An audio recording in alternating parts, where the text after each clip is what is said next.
Hi, I'm Jen. I'm a medical esthetician and I love helping my clients find new treatments and products that can help them look and feel better. So I mostly target and try and help women over 40. I'm almost 50. So today I want to talk about neck aging concerns and treatments that you can ask your esthetician for to help with your aging neck. So if you're interested, then keep watching and let's get started.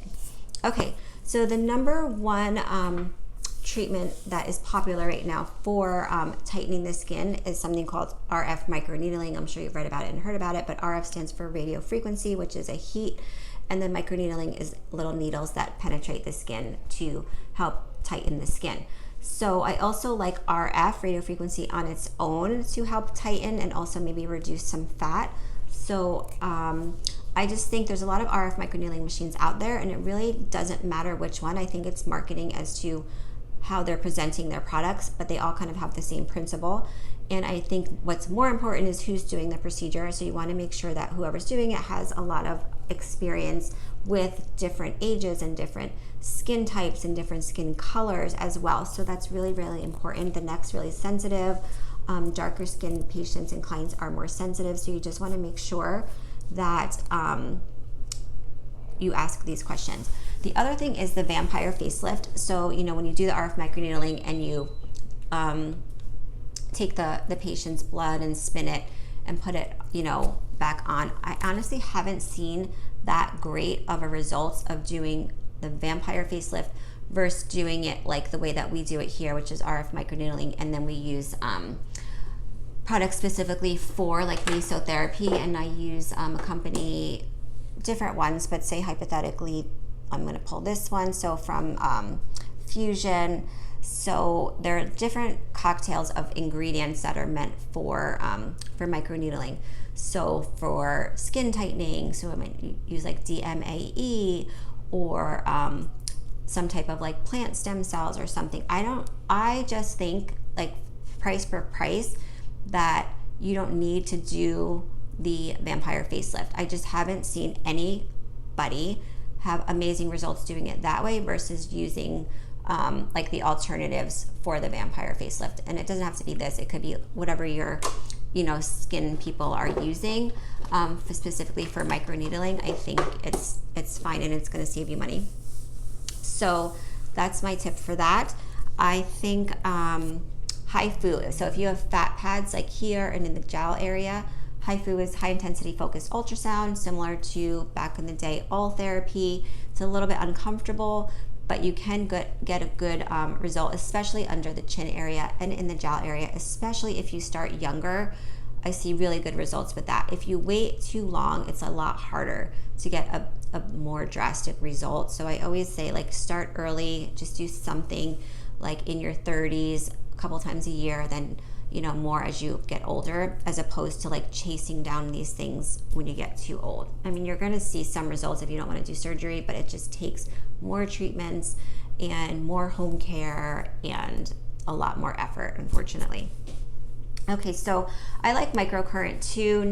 I do get some lifting from microcurrent, and you can do like a little bit in the neck as well. I see some good results with that, and I like to combine treatments as well. I think you get good results in combining, because sometimes some people respond to one treatment more than another. So sometimes like your friend might respond to one thing and you go try it and it doesn't work. That's totally normal. Like everybody, like anything else, responds to things differently.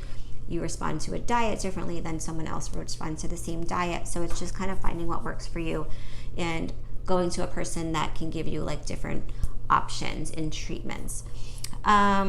So we've gone over HIFU for fat, RF for fat, microneedling for skin tightening, RF for skin tightening. So you can also get into Botox for the neck.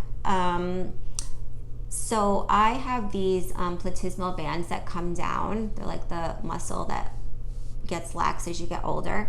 And the only thing you can really do for that is to Botox them. Like the other treatments don't have a really good result in tightening these platysmal bands, or I could do surgery. But as an option to surgery, you could Botox these bands and get really good results with that.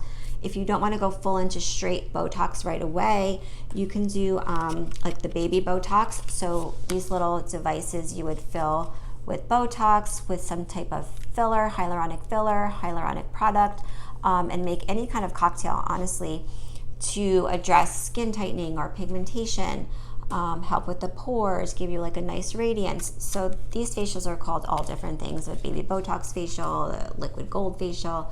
They're pricey, but it's a good alternative, especially if you're, you know, younger, say under 50 or even 60, to get some results with that. And you can also try filler in the neck. I haven't had a lot of clients get that, so I don't have a lot of experience with that.